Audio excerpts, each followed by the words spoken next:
All America wanted to greet the Emperor, and on behalf of the people, the President welcomed him with these words.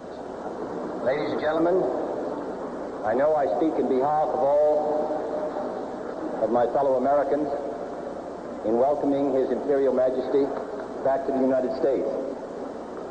In welcoming His Majesty, we honor not only a distinguished leader of his country and a distinguished world figure, but we also welcome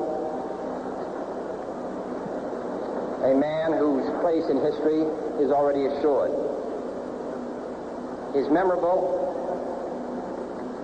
and distinctive appearance before the League of Nations in the mid-30s, which so stirred the conscience of the world, that appearance was supported prior to that by action and has been supported in its high hopes by the consistent support which His Imperial Majesty has given to those efforts since the end of the Second War to associate three nations together in common enterprises. The support to the effort in Korea, the support of the most recent effort in the Congo, the strong support he has given to the United Nations, and perhaps most celebrated of all, his leadership in building a community of free and independent states in Africa.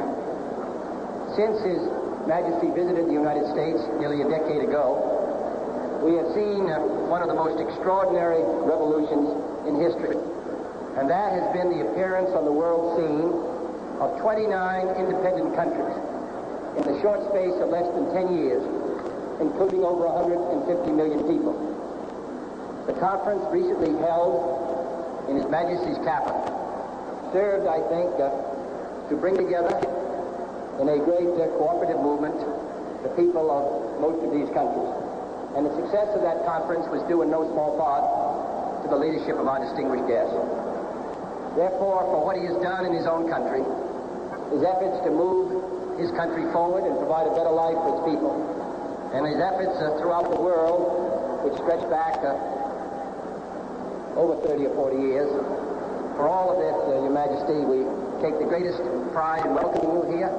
You do us honor, and I can assure you that there is no guest that we will receive in this country that will give a greater sense of livelier pride and satisfaction to the American people than your presence here today. Your Majesty, you're most welcome.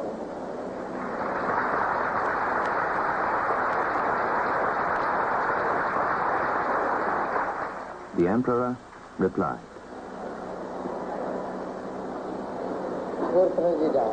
Mr. President, we are touched by your speech. Since we last visited the United States, there have been a large number of changes.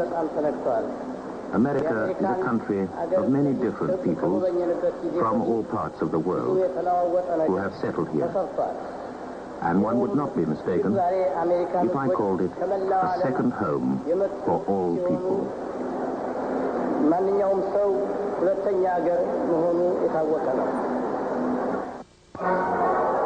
then there was a state drive through the streets of Washington to the President's guest house.